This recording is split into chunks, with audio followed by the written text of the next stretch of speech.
What's going on, everybody? We're back again on a Wednesday, same crew as Tuesday. It's February 15th, 2023, the Wrestling Republic daily broadcast. And we got a sweet list of topics. It's kind of funny this week with the boss sick. We've actually flipped Throwback Thursday for Way Back Wednesday. So we're going to do our throwback topics today on the back end of the show, but we, as usual, on a Wednesday, will preview Dynamite. We'll get started with that. But before we do, I'm here hanging out with two of my buddies, the same two as yesterday. Anthony Ricciardi, head of opinions. Soul, you know him, host of the Soul Sessions and from Take It to the Table. How are you two doing today? Doing good. Let's get started. Exactly. Let's get it going. Let's get right into it. So, Soul, the resident Dynamite fanatic, you want to break down what we're going to see on tonight's card here? Absolutely. I think we've got a really banging episode of Dynamite tonight. As always, with Dynamite, is always a banger. But, we have three talking segments today. We have Renee Paquette speaking with Adam Cole. MJF is contractually obligated to appear. He'll do something. And Wardlow's going to have a sit-down interview with JR. So that's going to be good. But the matches, we've got Brian Cage versus Jack Perry. We've got Tony Storm versus Ruby Silver versus Dr. Britt Baker, DMD. We then have Mark Briscoe versus Josh Woods. We have Hangman Page versus Kip Sabian. We have Orange Cassidy, The Acclaim, and Daddy Ass, Billy Gunn versus Jeff Jarrett, Jay Lethal, Satnam Singh, and Sanjay Dutt. And what is more likely going to be the main event, we have a Texas Tornado tag team match with John Moxley and Claudio Castagnoli versus Rush and Preston Vance of LFI. Beautifully done, my friend. And it's a stacked card as usual. Dynamite likes to pack in plenty of professional wrestling. I just want to get both your thoughts of this lot. Is there one that sticks out to you? Maybe the main event, maybe not the main event that you're looking forward to. We'll start with you, Anthony, and then go to you, Soul, and then I'll give you my thoughts. And we'll go from there. Yeah, I mean, for me, I think maybe the Adam Cole interview, depending upon how the interview's handled, whether it's, a kayfabe one or if it's like a genuine legitimate shoot style interview. I'm curious to see what he says. I mean, MJF is another one that's, you never know what he's going to say. So I'm more interested in those than necessarily the matches that have been announced so far. Definitely. I kind of get that. And you never know with MJF, right? He's exciting every week. But Soul, I want to get your thoughts on this card. Is there a match that sticks out to you that you're really excited to see in particular, or a couple, even if you want? No, I mean, there's not a match there that I don't want to watch. No one I'm not going to take out my way to avoid the TV screen and not watch. But the one I'm really excited for is John Moxley and Claudio versus Rush and Vance. I've been a really big fan of Preston Vance for a good time. I always felt like he was going to break away and be a major kind of mid-card star and then maybe get chances at the main event. But I really like what Vance is doing with the whole turning on Dark Order and throwing masks down at Brody Jr. and embracing, his darker side, shall we say. And, he's had the whole gimmick on Dark Elevation where he beats luchadors and takes their masks, which I kind of like. How I can see this match going down is I kind of want Rush and Vance to win, because I feel like that would be a good elevation for those guys. And heck, we've got a story with Mox and Vance. I've always said you could put AEW stars on the board and there'd be connections there. You look at Vance and Moxley. Vance was brought in by Brody Lee and had his first match on TV against Moxley, lost, and Moxley broke his arm. Then there was the Eliminator Tournament match before Full Gear 2 years ago when Mox would go away because of his problems. It was Vance and Moxley, and Mox would beat the hell out of Vance and go bloody and tear his masks. Now, this is like the third meeting between these guys, and I want Vance to make Moxley bleed. I mean, that's not a hard thing to do, actually.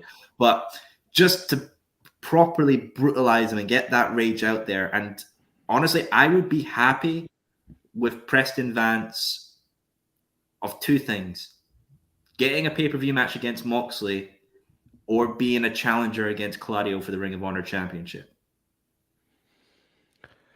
Okay, I mean, I hear you on Preston Vance, and that was a lot there, and I love what you said, and I'm in agreement with a lot of what you said there. I don't know if we rush him to that high on the card just yet for a matchup with Claudio, but I will say this. I didn't realize how big Preston Vance was until I saw him next to Roosh. He's bigger than Roosh.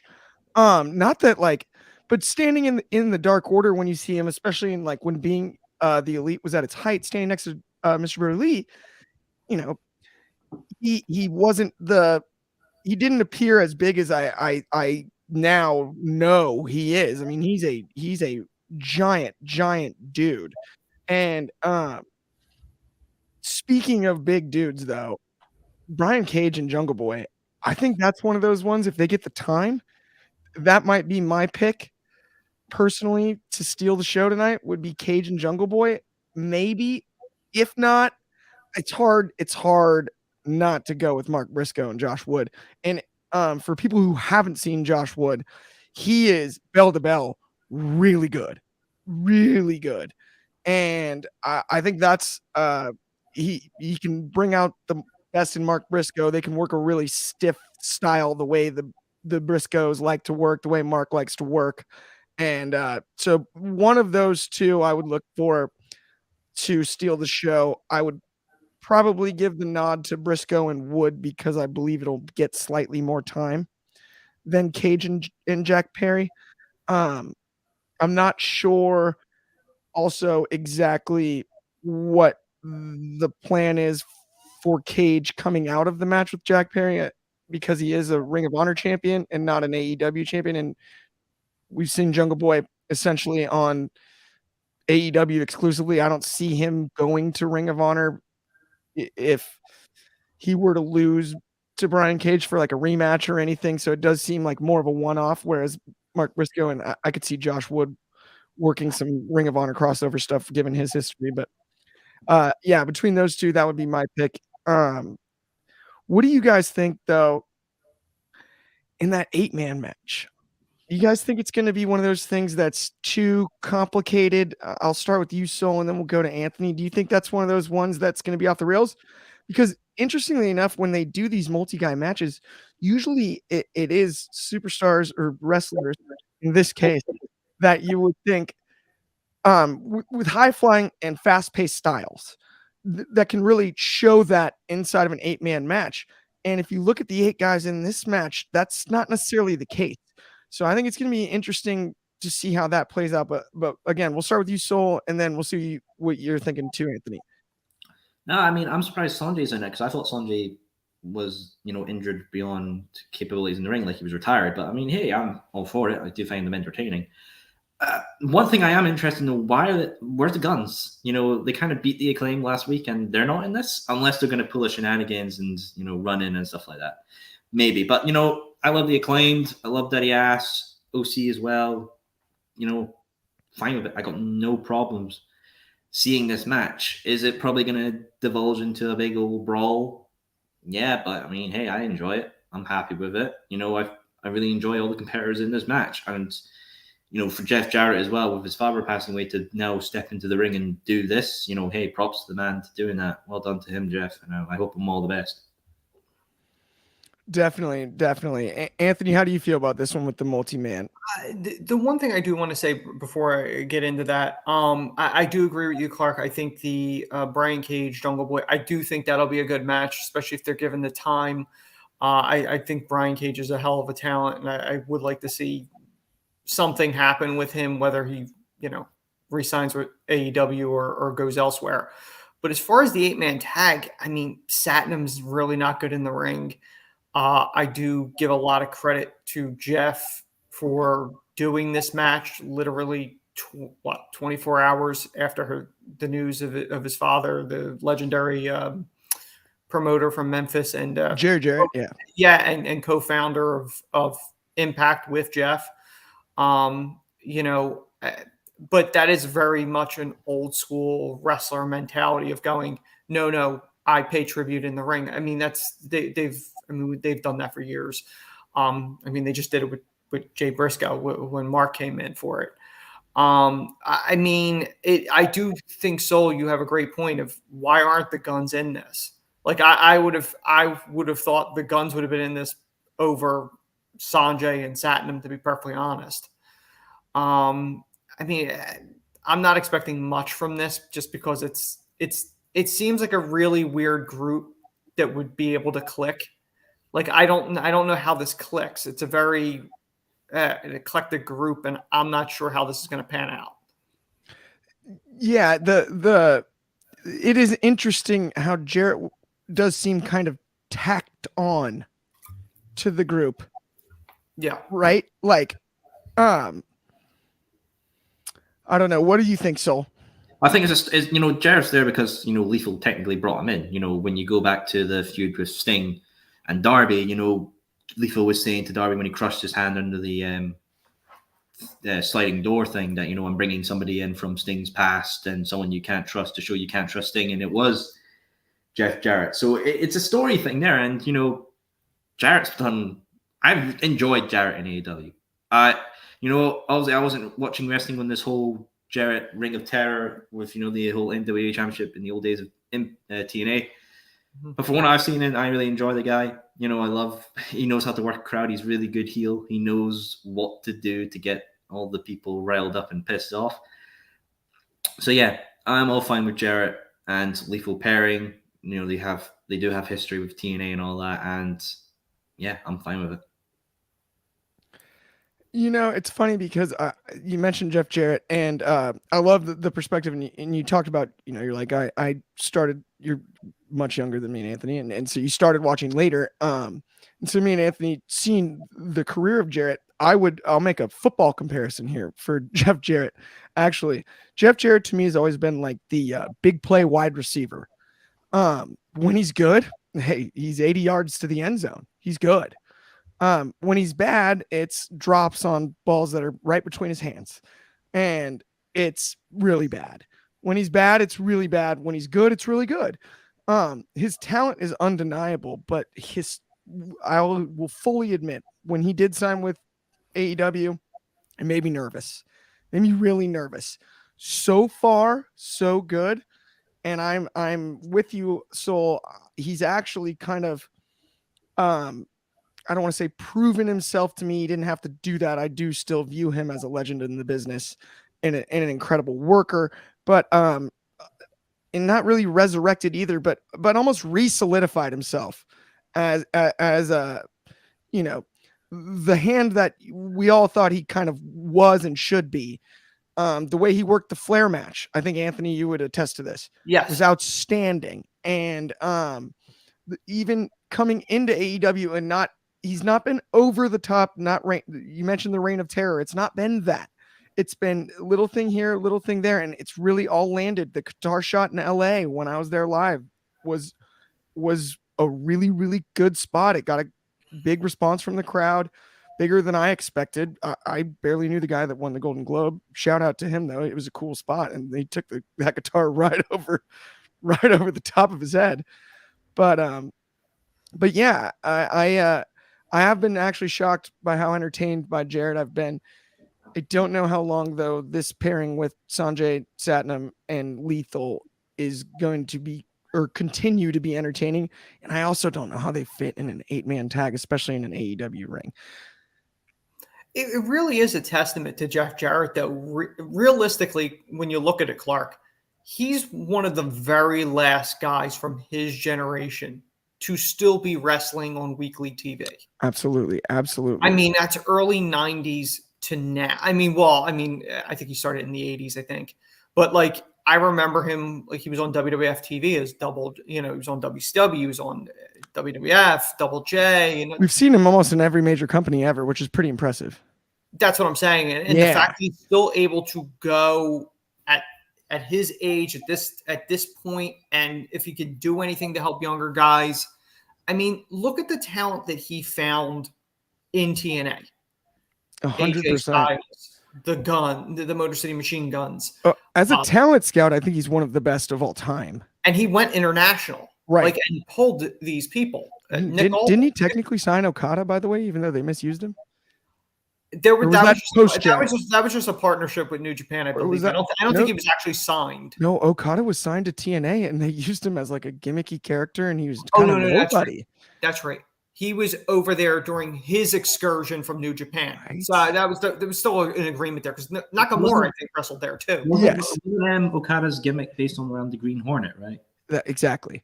That's exactly right, Soul. Kato, right? Yep. Green Hunter Kato. Yeah. Okay, and then the only other match from Dynamite tonight I want to touch on, because we got a few minutes left on this topic, and then we'll get into the way back topics. But women's title picture ish, but Tony, Ruby, and Dr. Britt Baker, Tony Storm, Ruby Soho, Dr. Britt, 3-way match tonight, right, Soul? Yeah, likely main event. Here's the question: if they are doing an AEW Originals versus the Outsiders type of a thing, would this not be the time to have Ruby go, you know what, I'm AEW for life, and choose that side? I think that might be the move tonight, and I wanted to get both of your thoughts on that. We'll start with you, Anthony, and then we'll and so you can get the last word in for Dynamite, and then we'll go into throwback way back. Yeah, I definitely do think it's going to come to a head at some point. I don't know if it's going to be tonight. I could totally see them having a match, and Saraya and interferes. Like I could see them doing something. I almost think Ruby's going to choose a side, maybe closer to Revolution. Maybe they'll do a multi-person tag, and there's the mystery person of who's going to be on the original side. And Ruby's the one. Like I kind of have a feeling they might stretch it out, but they could do it tonight too. But I mean, that's kind of where they're going with this. So it'll be interesting to see what they do. Would they do a multi-woman tag match? Maybe bring in somebody from the outside to be a part of the Outsiders group that's not currently in the company. I mean, Nia Jax is available, as we found out from the Rumble. It's not a bad idea in the least. I mean, I'm just saying there are other women out there that, in theory, could join this, whatever this angle that they're trying to do. I was assuming they're trying to do it, and I did not wear this for this purpose, but I am wearing an NWO shirt. That's where they're going with this. It'll be interesting seeing what they do. I mean, it should be a great match if it does go to a finish, but I kind of have a feeling it's not going to get to a finish. Okay, by the way, I didn't notice the NWO shirt, but I did notice the Undertaker hat, and the idea of, you want to talk about fantasy booking things, that's a scary thought. The Undertaker in the NWO? Whew. Yeah. Could you imagine if the Undertaker was the third man back in the day? Now we're talking. Well, alternate universe instead of Hogan. Isn't Dave Meltzer, according to, I think Bischoff said that Dave insists that the third man was supposed to be Mabel, which which makes literally zero sense. That would have ruined history. The backup was Sting. Okay. Bischoff has said that. That is hilarious. And it wasn't Macho Man at one point. No, Sting. It was Sting. I'm sorry. Sting was the backup because they weren't sure if Hogan would agree to the term. And according to Nash, he said Hogan saw the money train pulling away and had to jump on. was Nash's line. That is actually hilarious. Okay, Now I'm going to start a new segment before we get into way back throwback. Yes. Hey, this is called Last Word on Dynamite with Soul. I'm going to toss it to Soul for last word on Dynamite. See, look at you trying to cut me. I'm giving you a new segment I just invented. It's called Last Word on Dynamite with Soul. It's Soul's time to shine here. I'm wasting time here, Soul. I'll just say it's in my Wrestling Public contract that as the MVP. Newest segment, just invented MVP. Right now by me. This is Last Word on Dynamite by Soul of the Soul Sessions. 1, 2, 3. Okay, fine. Here we go. Right, for the Tony, Ruby, Britt thing, I feel like this would be the perfect week to do the decider and then build the teams now for Revolution as a 3-on-3 match.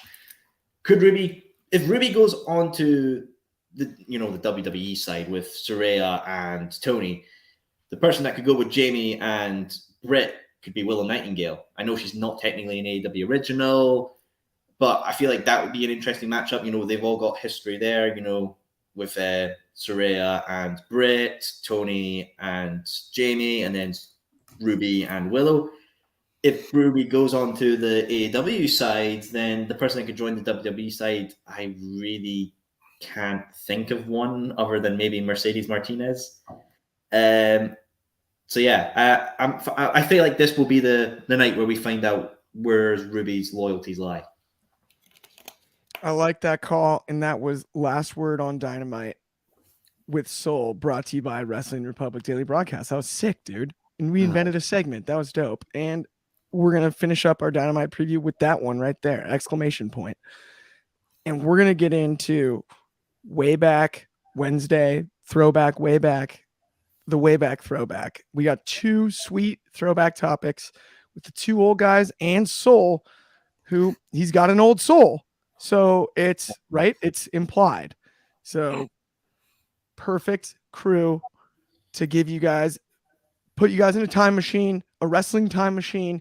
And we're going to start with either, we're going to kind of go, we had a debate before the show about best or favorite. Maybe it's the same thing. Maybe it's not, but best / favorite ever, never to win a major world title. So let me say that one more time. Yeah. Favorite wrestler / best wrestler to never win a world title. And I'm going to start with who wants to go first. Raise your hand. Let's do this. Who's ready? Anthony, you got the hand up first. It's Anthony's time. Let the older generation go first. It's Anthony's time. Okay. Age before beauty. Respecting the elders. I love you, Anthony. Yeah. I think, I mean, there are a number of people that you could put on this. The first one that comes to mind for me would be Roddy Piper. Considering how long he wrestled and never held a world title. I mean, the part that like he would refuse to take falls for Hogan. Like Hogan, I believe, does not have a victory over him for the longest time. Like as a pinfall, I don't think he got one in WWF. He may have gotten one in WCW at some point, but I especially the early years, he didn't get pinned at WrestleMania 1. Like he didn't get pinned. He never held the world title. I mean, you can argue he never really needed the world title. The man was able to generate heat like nobody else. Maybe the closest is MJF today. I mean, Piper was legitimately stabbed by fans on 3 separate occasions. The only reason he started wearing the leather jacket was because he had it lined with Kevlar to prevent further stabbings. No one's got that kind of heat today. Maybe MJF, but even that, he hasn't been stabbed. Another one that would come to mind would probably be Owen Hart. I mean, it's debatable whether or not he would have won the WWF Championship had the tragedy not happen.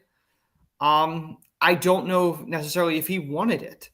They always said Owen was, he took each day at a time and wasn't obsessed with the business. But you look at people that he feuded with.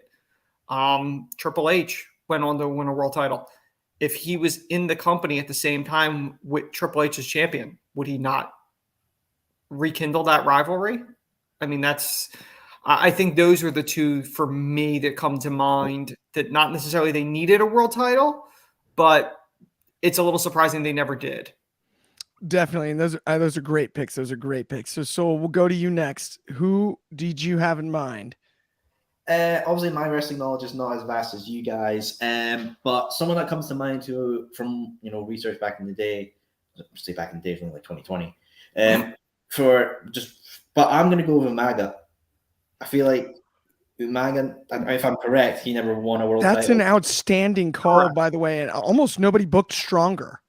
Thank you very much. I picked a good one. Right, yeah, because Umaga was definitely a beast, even from watching his time with the whole Samoa Spike and even his matches with Cena. Him never holding a world title, I do think, is a bit of a shame, because the man had ferocity and talent.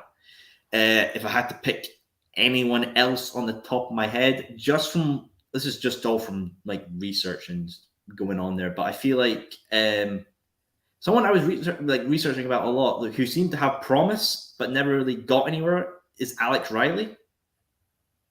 Because from what I saw, like, he was really popular with this whole Miz thing, and then it just died down.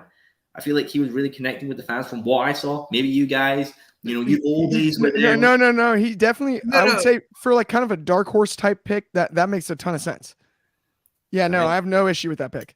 And I could easily mention the whole of AEW roster that I want to see be world champions, but I will not bear you all with that. No doubt. But the Umaga pick, I will even back up further.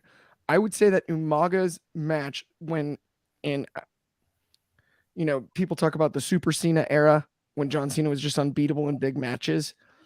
I think the closest I felt he was gonna lose was the last man standing against Umaga at the Rumble. The way Umaga had been booked going into that, I saw Umaga wrestle at a house show and give a Samoan spike. And I was an older teenager. Like I was in high school. I think I was, 17 at the time, maybe 16. That Samoan spike was louder than any super kick, any chop, anything I've ever, and it's on the tape. I don't know what he hit when he did it, but it sounded like a car accident. And he was the most intimidating force. I bought a new MAGA t-shirt, actually. Full disclosure, it was hilarious.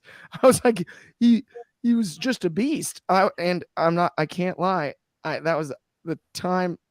That was when I finally started to kind of, I don't want to say flip on Cena, but I was a little bit for Umaga, and I loved the Armando Alejandro Estrada gimmick. Oh, one of the best, most underrated managers I've ever seen in wrestling. I mean, to me, the two Umaga matches that stick into my mind is the one that you just mentioned, and the other one was the Battle of the Billionaires. Unbelievable match. He was Vince's representative. Yes. He was outstanding against Bobby Lashley in that match. Yeah, those are the two for me that if I think of Umaga, I think of that. I think of the face paint and a shrine. I'm not trying to cut you off, but I just saw Soul's face. And so if you don't know about this, it was a hair versus hair match with Bobby Lashley and Vince McMahon versus Donald Trump. And it was Lashley representing Trump against Umaga representing Vince. And then I wonder what Lashley thinks about that now. Yeah, I mean, what a match. That fascinating. I mean, Vince did get shaved bald by Donald Trump, pre-president Donald Trump. He was only the host of the Celebrity Apprentice at the time. All I need to ask was this before or after Do-Rag Vince? This is because of do-rag. He did the do-rag because of the hair. Wait, remember he wore the bowler cap first. Right. It was the bowler cap. Yeah, he did the he was too embarrassed by being bald thing. So it was a trump that we have ECW champion Vincent K. McMahon.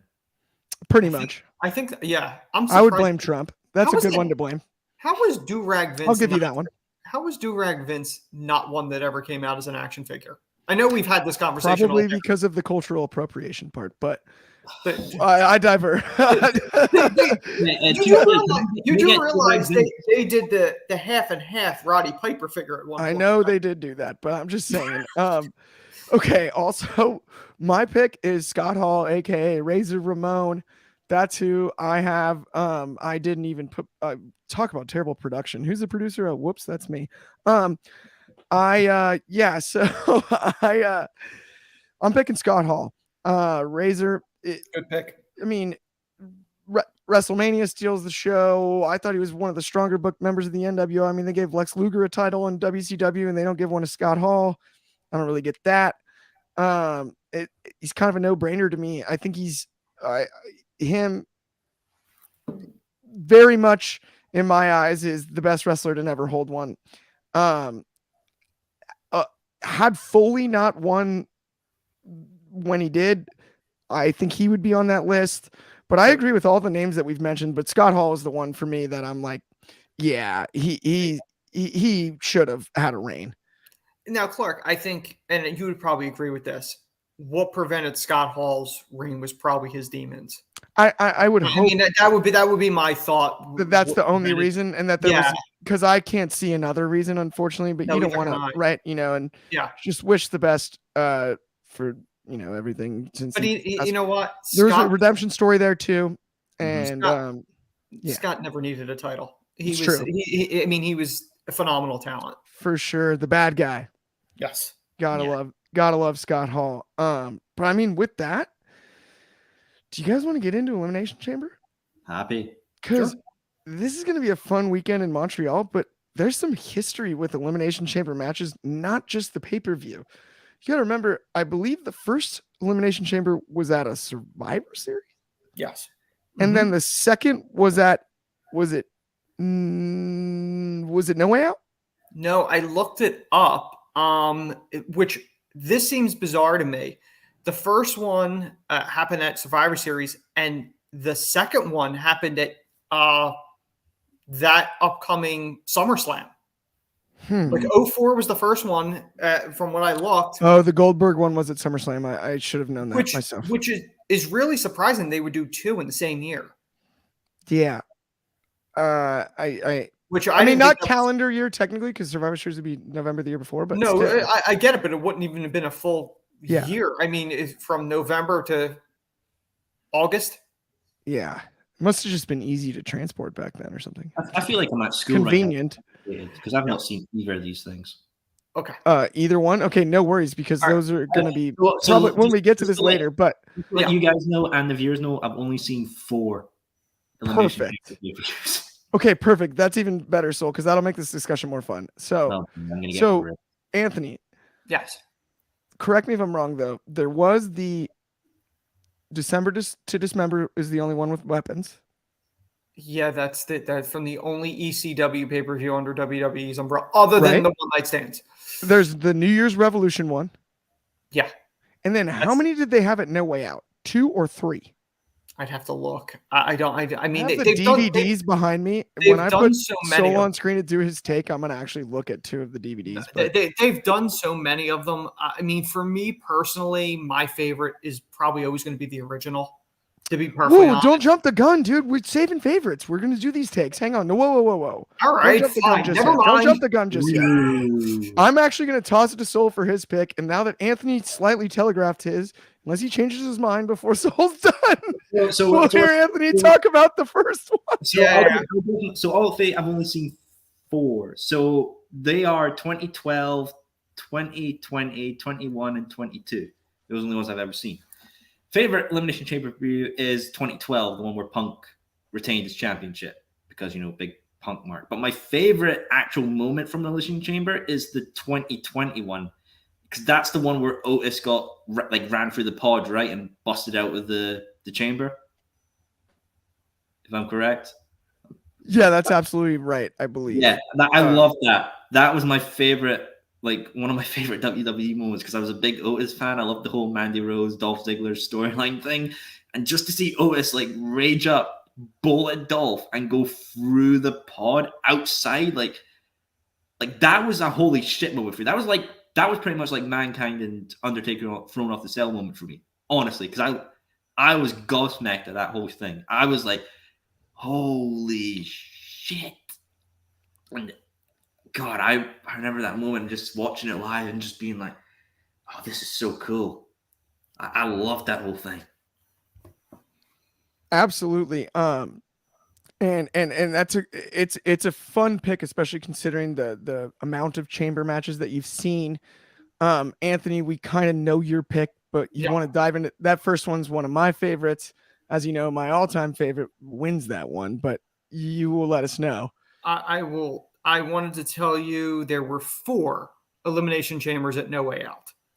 The last one was in 2009, from what I can tell. But anyway, so the first chamber, the story goes. I don't know if this is 100% accurate, but the legend is that Triple H really wanted to do a War Games match. Vince didn't want to do it.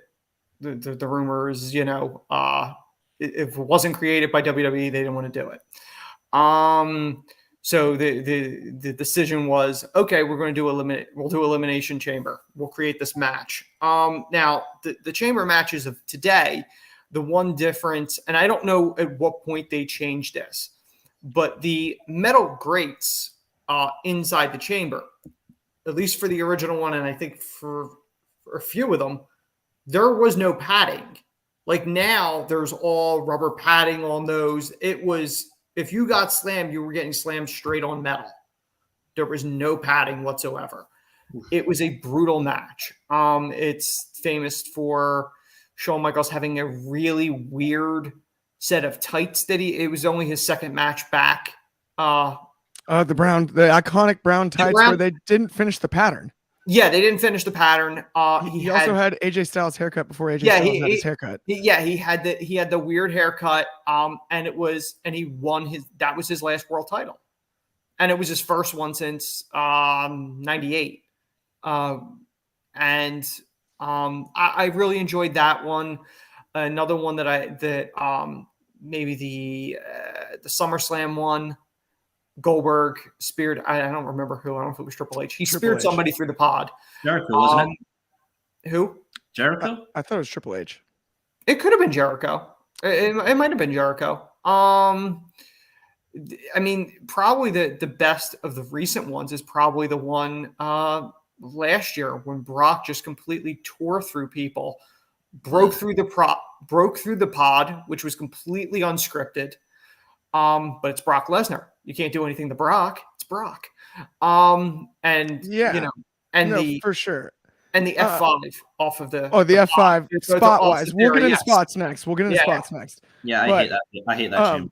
But I'm gonna say, so I was gonna pick the first one myself. It was one of my favorites because I'm a huge Shawn fan, and I believe it was his actually second match back after the unsanctioned match with Triple H.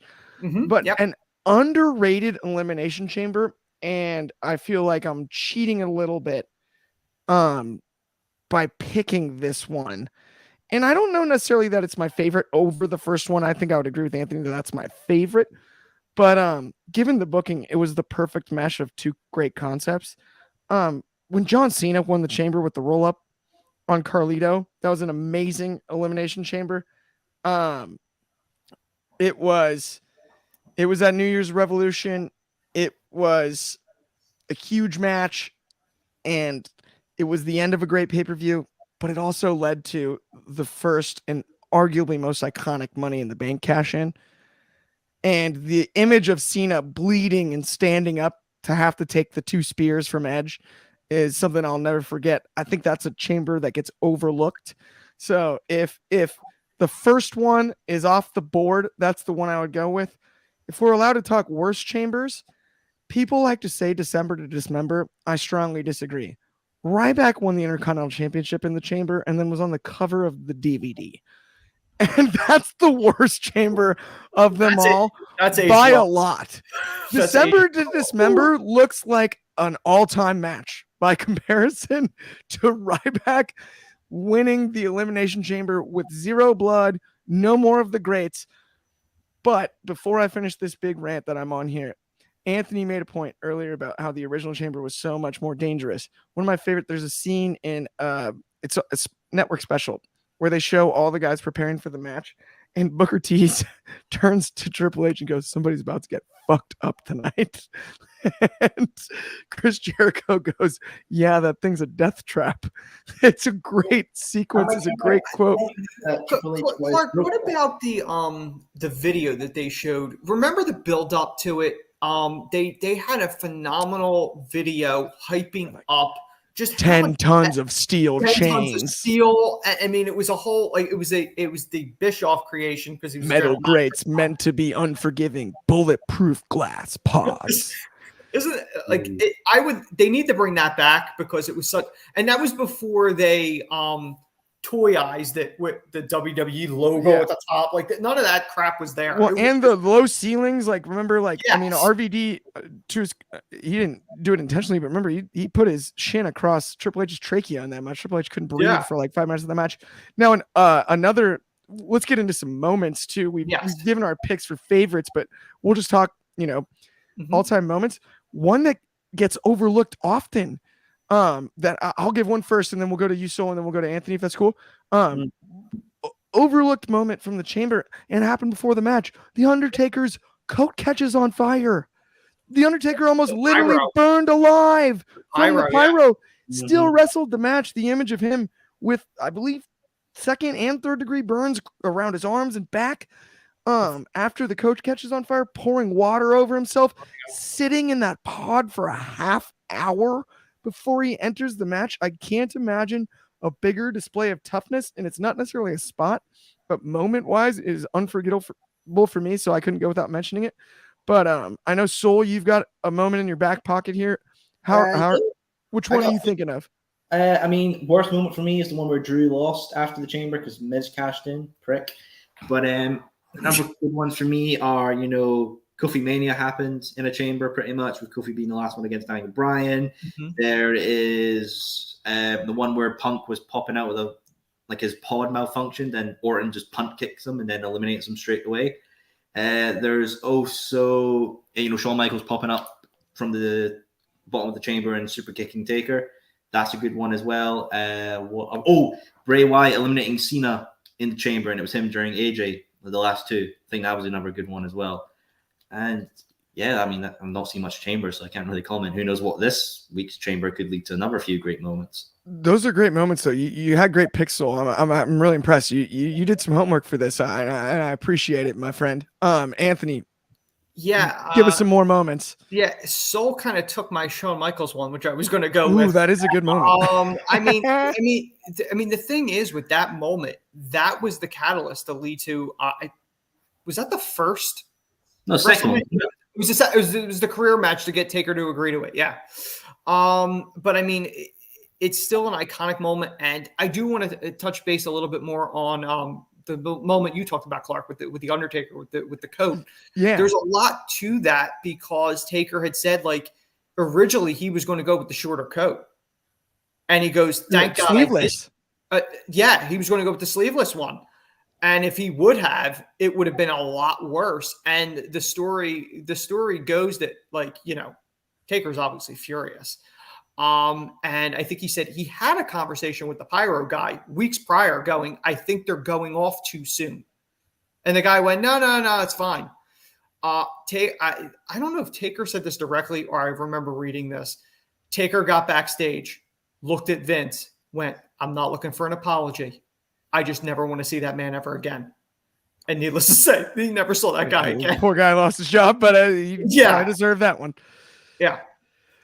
Absolutely. And I mean, a couple other moments that just off the top of my head, I thought of both. I mean, the unfortunate part of the RVD 5-star off the top is we know what it did to Triple H's throat in that moment, but he did obviously make it through. But the Jeff Hardy Swanton off the top of the pod is pretty incredible. Some of the spots climbing up the sides have been amazing. Another one that I thought of is Edge replacing the guy in the chamber. Who was it the year that Edge hurt someone? Remember, he was in the chamber, the first chamber of the night. And then Kofi? At the end, and then, yes. I wanted to go with Kofi, but then Kofi got hurt and he hurt Kofi and then he inserted himself into the second chamber and won it.